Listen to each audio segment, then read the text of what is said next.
माध्यम से इन 500 दुकानों को चलाने की कोशिश करेंगे और उन्होंने एक टेंडर भी जारी किया है। हम ये जो उन्होंने घोषणा की है आबकारी नीति की, हम इसका पुरजोर विरोध करते हैं और ये विरोध हमारा सड़कों से लेकर कोर्ट तक रहेगा। आगे हम आपको बताना चाहते हैं कि दिल्ली सरकार ने इस योजना के तहत, इस नीति के तहत शराब की बिक्री जो हमारे युवा परचेज करते हैं, अब तक 25 वर्ष की उम्र थी, इसको घटा के 21 कर दिया है। अर्थात अब अपरिपक्व युवा भी दिल्ली में शराब पीने के लिए स्वतंत्र है।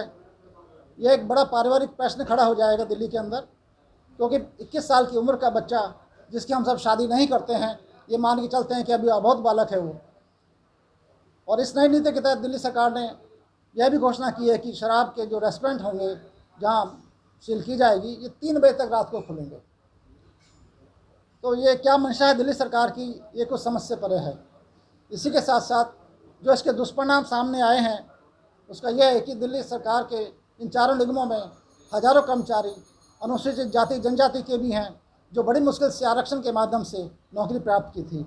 इनका आरक्षण यहाँ समाप्त हो जाता है और भविष्य में होने वाली जो नियुक्तियाँ हैं और जो वैकेंसीज़ हैं वो भी स्वतः ही ख़त्म हो जाएगी। क्योंकि आपको ये बताना चाहते हैं कि इन चारों निगमों में 90% का जो व्यापार है वो शराब के ठेकों के द्वारा था। आपकी जानकारी में होगा कि 1979 में से पहले शराब की बिक्री दिल्ली के अंदर निजी हाथों में थी, अर्थात निजी ठेके थे। लेकिन सरकार ने सोच समझ कर निर्णय लिया कि हमको एक दिल्ली में क्वालिटी की शराब देनी है और यहाँ क्वालिटी की शराब क्वालिटी शराब के लिए हम लोग सुनिश्चित करें कि सरकार के माध्यम से यह सबसे अच्छा उपाय होगा। और आपने देखा होगा उसके बाद आज तक दिल्ली में एक भी कैजुअल्टी नहीं हुई है, अर्थात एक भी ऐसा दृष्टांत नहीं आया दुख वाला कि जहाँ किसी की मृत्यु शराब पीने की वजह से हो। जबकि आप आसपास में देखेंगे दिल्ली के चारों तरफ, अभी आपने उत्तर प्रदेश में देखा कि करीब 80 से ज़्यादा मृत्यु दिल्ली के अंदर हुआ है, अलीगढ़ में। और ऐसा अनेकों घटनाक्रम उत्तराखंड में देखने को मिला है, पंजाब में देखने को मिला है। तो ये बड़ी त्रासदी है कि ऐसी शराब का सेवन किया जा रहा है जो निजी ठेकों के द्वारा दी जा रही है। तो इसका हम लोग इसीलिए विरोध कर रहे हैं कि दिल्ली के अंदर भी कहीं ऐसा ना हो, एक भारी तबाही मच जाए। और जो अब तक हम लोग बचे हुए थे, क्योंकि सरकारी कर्मचारी हमेशा डरता है गलत काम करने में। दिल्ली सरकार ने ये कहा है कि हम इसको नीति को इसलिए लागू कर रहे हैं कि यहाँ पे जो बिक्री कम होती है और स्मगलिंग होती है। हम आपको जानकारी देना चाहते हैं, जैसे उन्होंने दावा किया कि यहाँ 2000 ऐसे ठिकाने हैं जहाँ पर शराब की अवैध बिक्री की जाती है। तो हम सरकार से पूछना चाहते हैं कि आपके पास डीएम है, आपके पास एसडीएम है, आपके पास दिल्ली की पुलिस भी है, आप क्यों नहीं कोशिश करते इनको रोकने के लिए? हम जितने कर्मचारी सब आपके साथ खड़े हैं। एक सरकार ने और दलील दी कि हम इसको इसलिए लेकर आए हैं कि दिल्ली के अंदर अभी तक 79 वार्ड्स हैं, वहाँ शराब की दुकानें नहीं हैं। तो हम सरकार से पूछना चाहते हैं, आखिर रोका किसने था आपको? आप 79 में जो वार्ड्स हैं हमारे एमसीडी के, उसमें आप शराब की दुकानें खोलते, लेकिन वो बाध्य हैं, मैं आपको बताना चाहता हूँ, वो खोल नहीं पाएंगे। क्योंकि कारण ये है कि 2021 का जो हमारा मास्टर प्लान है उसमें एक लाइन है और एक नियम है एक्साइज का कि जो कमर्शियल रोड्स हैं केवल शराब की दुकानें वहीं खुलेंगी। तो ये उनको भी जानकारी में था और बिना वजह का आरोप हमारे कर्मचारियों पर लगाया जा रहा है और उनको बदनाम किया जा रहा है कि हम अच्छा काम नहीं करते हैं। सच तो यह है कि सरकार को एक गाइडलाइन तय करनी थी, सरकार को लैंड ऑफ यूज चेंज करने थे, सरकार को जो कमर्शियल रोड्स जो नहीं हैं उनको कमर्शियल बनाना था और उन रिमोट एरियाओं में दुकान खोलना था जहाँ वो चाह रहे थे। आज इस नीति के माध्यम से 32 जोन में इसको डिवाइड करके हर वार्ड में 2-2 और 3-3 दुकान खोलना चाहते हैं। तो ये नीति तो आप अब भी लागू कर सकते थे बिना इसके। सच ये है कि इनके मंशा अलग है, इनकी नीयत अच्छी नहीं है। और इसका एक उदाहरण ये देखने को मिला, कल हाईकोर्ट का एक निर्णय आया जिसमें दिल्ली सरकार को आदेश दिया गया कि आपकी जो एक्साइज पॉलिसी है, जो अभी तक आपने पब्लिक डोमेन में नहीं लेकर आए हैं, वो क्यों नहीं लेकर आए, आप पूछा गया और उनको आदेश किया कि आप इमीडिएटली इसको पब्लिक डोमेन में ले आए। और आज उसको दुनिया पढ़ रही है, आप सबके आप मोबाइल फ़ोन पे मिल जाएगा ये, उसमें जो खामियां होंगी आइडेंटिफाई हो जाएंगी अब। तो इनकी जो नीयत थी वो पहले से ही ख़राब थी, इस तरह से इन्होंने ये कार्य किया है। और इनका कहना यह है कि हम राजस्व में घाटा हो रहा है। तो हम आपको बताना चाहते हैं लगातार राजस्व की बढ़ोतरी हो रही है दिल्ली के अंदर। बहुत मेहनत करके हम कर्मचारियों ने काम करते हैं, 10-10, 12 घंटे हम लोग वाइन शॉप पर रह के काम करते हैं। तब हम 5,500 करोड़ का राजस्व दिल्ली को देते हैं, और हर वर्ष एक अनुमान के अनुसार से 5% की बढ़ोतरी होती है। तो ये बढ़ोतरी कम नहीं होती है, अर्थात हम चारों निगम मिला के और कुछ प्राइवेट दुकानें मिला के 5,500 करोड़ देना चाहते हैं।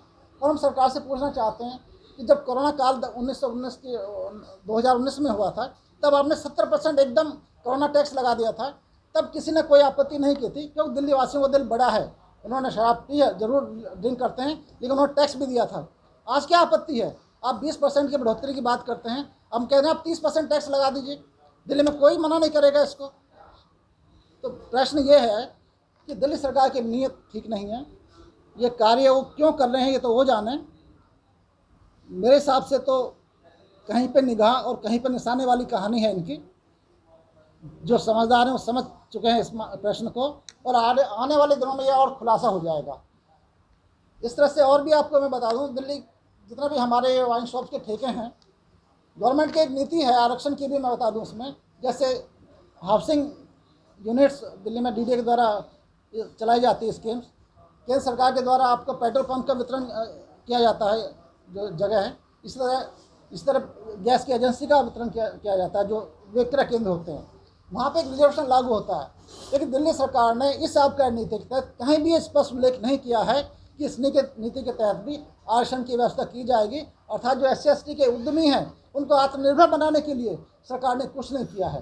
तो इस तरह से हम इस नीति का पुरजोर विरोध करते हैं। ये कुछ बिंदु हैं जो मैंने आपको बताएं। कुछ मेरे सहयोगी OP गौतम जी हैं, ये आपको बताएंगे, और मेरे सहयोगी DC कपिल जी आपको बताएंगे हम, और उसके बाद हम लोग जलपान करेंगे। तो मैं कहता हूँ DC कपिल जी आप बताएं। करो ना।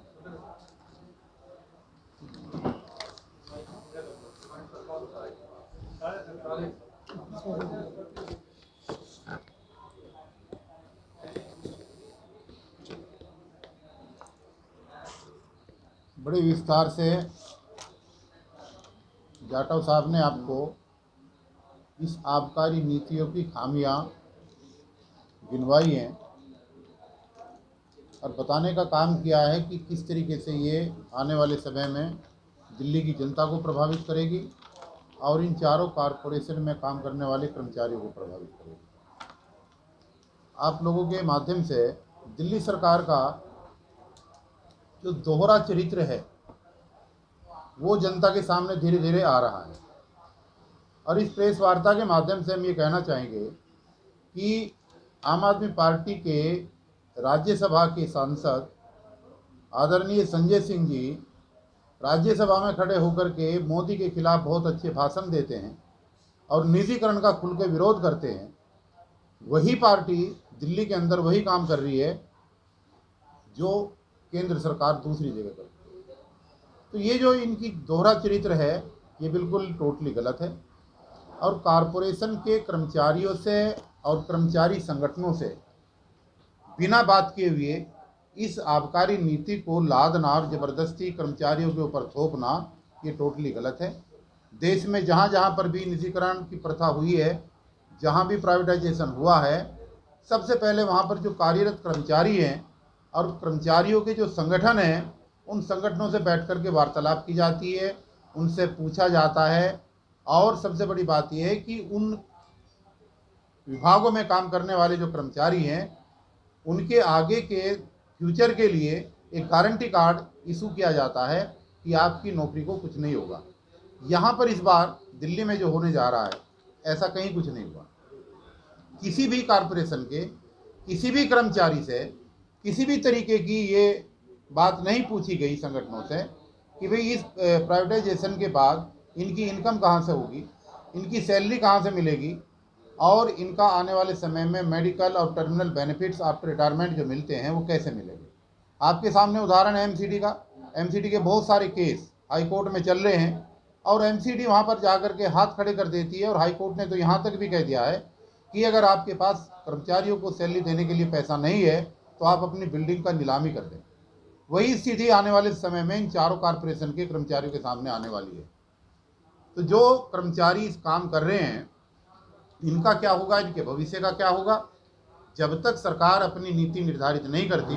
देखिए दिल्ली में बिजली का प्राइवेटाइजेशन 2 जुलाई 2002 को हुआ, उससे पहले सभी कर्मचारी संगठनों से एक त्रिपक्षीय समझौता हुआ और उसमें ये गारंटी दी गई एलजी के बिहाफ पर कि जब तक ये कर्मचारी रिटायर होंगे और रिटायर होने के बाद में जब तक इनकी डेथ होगी, क्योंकि रिटायरमेंट के बाद में उनको मेडिकल सुविधाएं और उनकी पेंशन मिलती है, जब तक इनकी टर्म्स एंड कंडीशन वही रहेंगी जो बिफोर प्राइवेटाइजेशन थी।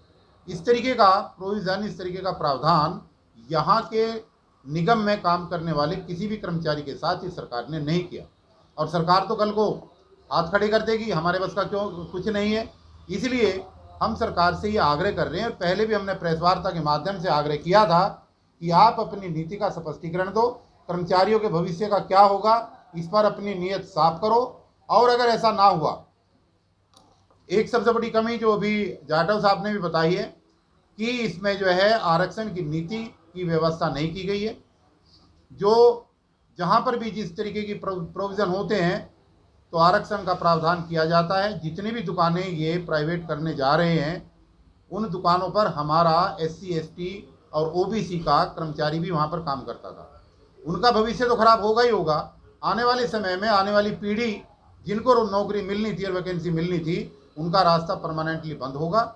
इसलिए केजरीवाल जी से विनम्रतापूर्वक हाथ जोड़ करके हम आग्रह कर रहे हैं कि अभी कुछ नहीं बिगड़ा है, अभी बेटी बाप के है।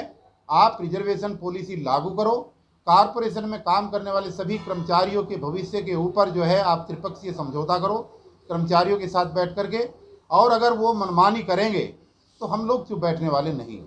आने वाले समय में इस पॉलिसी का जब तक ये 20 तारीख तक जो प्रोविज़न जो अखबारों के माध्यम से और प्रेस के माध्यम से हम सुन रहे हैं, उसी बीच में हम विरोध करेंगे और सड़क पर बिल्कुल जम करके विरोध करेंगे। इस पॉलिसी को किसी भी सूरत में हम लागू नहीं होने देंगे, यही मेरा कहना है।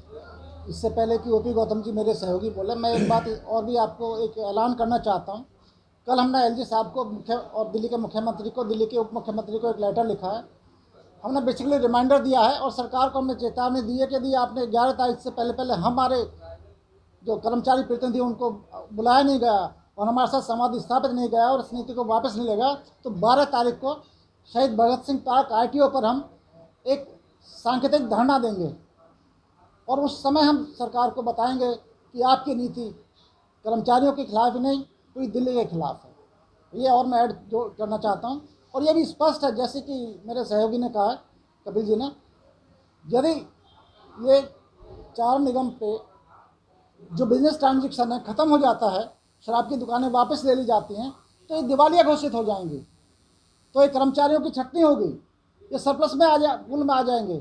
और सरप्लस पूल में आने के बाद ये जिनकी 5 वर्ष की नौकरी बची है, 3 वर्ष की नौकरी बची है, वो कहाँ जाएंगे। और ये स्वभाव है कि अपने घर पे अपना घर होता है और दूसरों के घरों में जाकर नौकरी करना कितना कठिन होगा। और मैं कह सकता हूँ कि बेमन से नौकरी कर पाएंगे और कुछ लोग तो स्वैच्छिक रिटायरमेंट लेना पसंद करेंगे। तो एक टोटली कुठाराघात है कर्मचारियों के भविष्य के ऊपर। अब OP गौतम जी अपनी बात संसद में कहेंगे।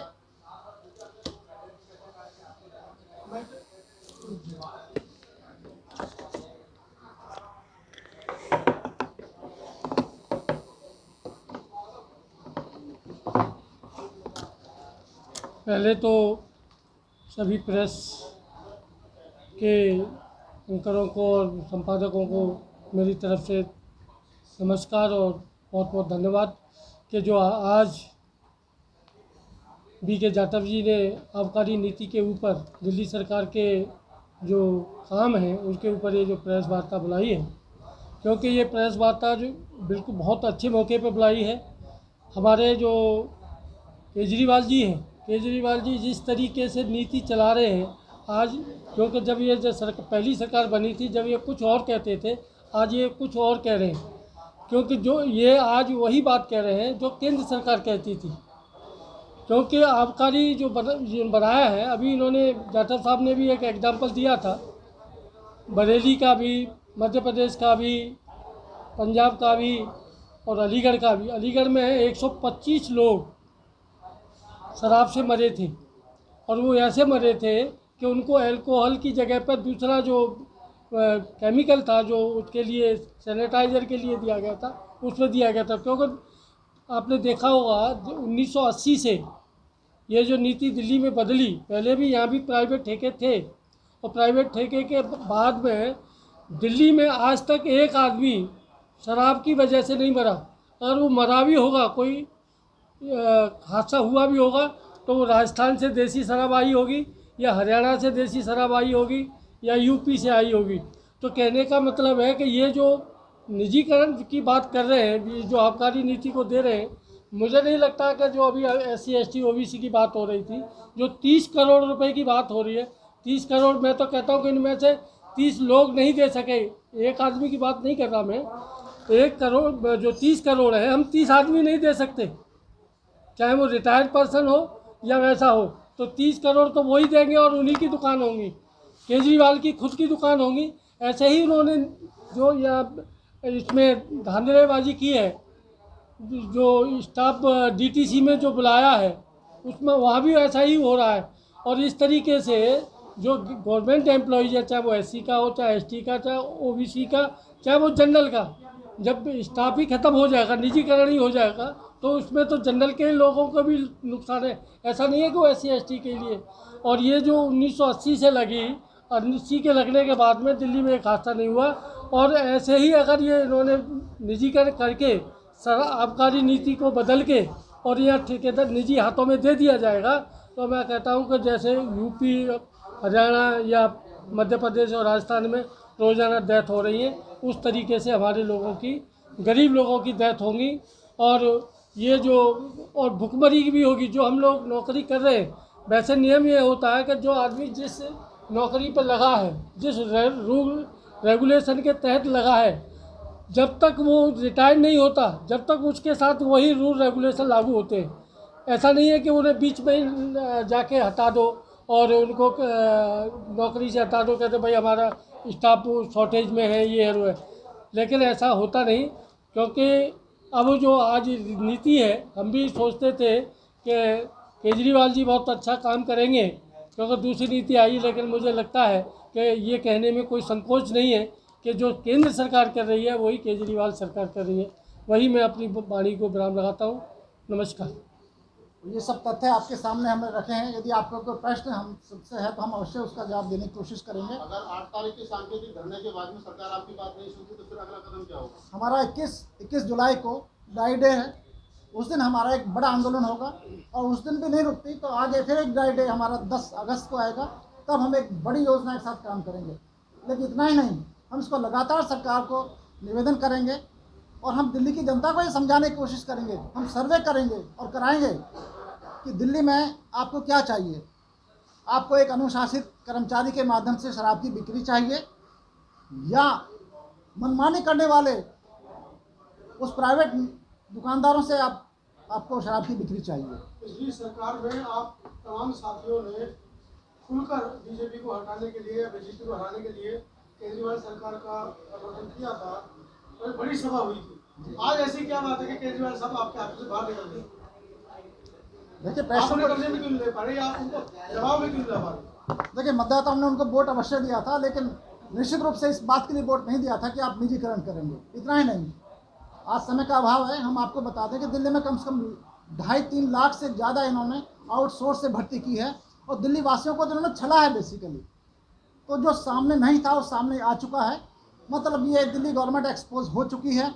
इनके पास इंफ्रास्ट्रक्चर के लिए पैसा नहीं है, क्योंकि इन्होंने कुछ और योजना, जो अनावश्यक योजना है, उस पर पैसा खर्च कर रहे हैं लोग। तो हम ये कहते हैं कि वोट जरूर दिया था, लेकिन इस बात के लिए कतई नहीं दिया था कि आप प्राइवेट संस्थाओं को निजीकरण करो। ये इनकी शुरुआत है। देखिए होगा क्या, इन निगमों का जब दिवालिया निकल जाएगा तो इनके पास जो लैंड बेस्ड प्रोजेक्ट हैं, जैसे गार्डन ऑफ 5 सेंसेस है, जैसे कि और आपका कांगन हेडी के प्रोजेक्ट हैं दिल्ली पर्यटन के, ऐसे हर विभाग, हर निगम के अपने अपने लैंड बेस्ड प्रोजेक्ट हैं। उन प्रोजेक्टों को, उन लैंड बेस्ड जो प्रोजेक्ट हैं, उनको ही नीलामी लगा देंगे। यही होता आया है और इस तरह से करने की कोशिश करेंगे तो हम तो सड़कों पे आके इस आंदोलन को करेंगे और हम पूरी कोशिश होगी कि दिल्ली वासियों को साथ लेकर हम ये कह सकें कि हम ये काम नहीं होने देंगे, नहीं होने देंगे। पिपल साहब, 200 गाड़ियाँ केजरीवाल सरकार लाई थी, ये कह करके हम ऐसी कैटेगरी के लोगों को ड्राइवर कंडक्टर बनाएंगे इन गाड़ियों में। आपके सामने वो गाड़ियाँ आई, दिल्ली में बांटी भी गई और आज आरोप ये लग रहे हैं कि उन 200 गाड़ी में एक भी SC ST का कर्मचारी उन गाड़ियों पर नहीं है जो सीवर में ऑटोमेटिक सफाई कर रही है। उसके बावजूद आप लोग शांत हैं।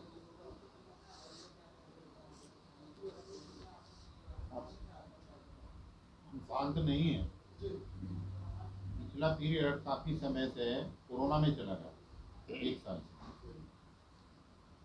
और सरकारों की ये नीतियाँ चल रही हैं आजकल पूरे देश में कि गरीब लोगों की आवाज़ को दबाया जा सके और वो आंदोलन के लिए सड़कों पर न उतर सकें, इसलिए उस तरीके की पॉलिसी बनाई जा रही है कि 50 आदमी या 100 लोगों से ज़्यादा जो है इकट्ठे नहीं हो पाए।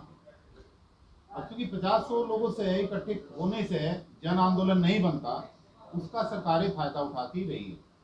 लेकिन दिल्ली में जो हो रहा है, दिल्ली में जो ये निजीकरण का मामला आया है, और जैसे आपने पहले भी, मुद्दे तो बहुत हैं दिल्ली में। देखिए SC ST की जहाँ तक बात है, बहुत सारे मुद्दे हैं, चाहे वो अनुसूचित जाति सब प्लान के पैसे का मैटर हो, चाहे यहाँ पर अनुसूचित जाति के कमीशन के गठन का मैटर हो, SC ST एक्ट के तहत जो विशेष अदालतें बनाने का सुप्रीम कोर्ट का ऑर्डर है, चाहे वो हो, एक नहीं तमाम ऐसे मुद्दे हैं जिस पर ये सरकार पूरी तरीके से दलित विरोधी और आरक्षण विरोधी साबित हो चुकी है।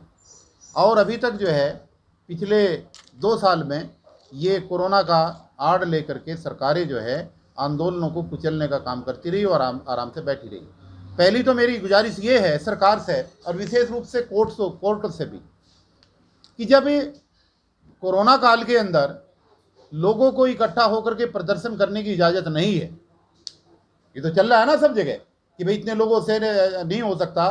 जो दिल्ली क्या नाम है कमेटी है, मैनेजमेंट कमेटी, जब उसका आदेश है कि 50 आदमी से ज़्यादा कोई जो है इकट्ठा नहीं हो सकता और आंदोलन नहीं कर सकता, विरोध नहीं कर सकता, तो सरकार को ये पाबंदी लगानी चाहिए कि इस पीरियड के अंदर जब तक कोरोना काल है, जब तक कोई नई पॉलिसी भी ना आए। इसका मतलब कोरोना काल का लाभ ले करके तो कितनी भी गलत पॉलिसी ले आएंगे और जनता उसका विरोध कर नहीं पाएगी। ये तो एक तरीके से जनता के साथ में, कर्मचारियों के साथ में एक बहुत बड़ा धोखा है। अगर कोरोना काल में लोगों के इकट्ठे होने पर पाबंदी है, तो फिर इस तरीके की नई पॉलिसी लाने पर भी पाबंदी होनी चाहिए। सरकार को और विशेष रूप से कोर्टों को ये कहना चाहिए कि जब तक कोरोना काल चल रहा है तब तक कोई नई पॉलिसी नहीं आएगी, क्योंकि जब विरोध नहीं हो सकता तो पॉलिसी किस लिए? फिर ये कोरोना काल का मिसयूज किया जा रहा है।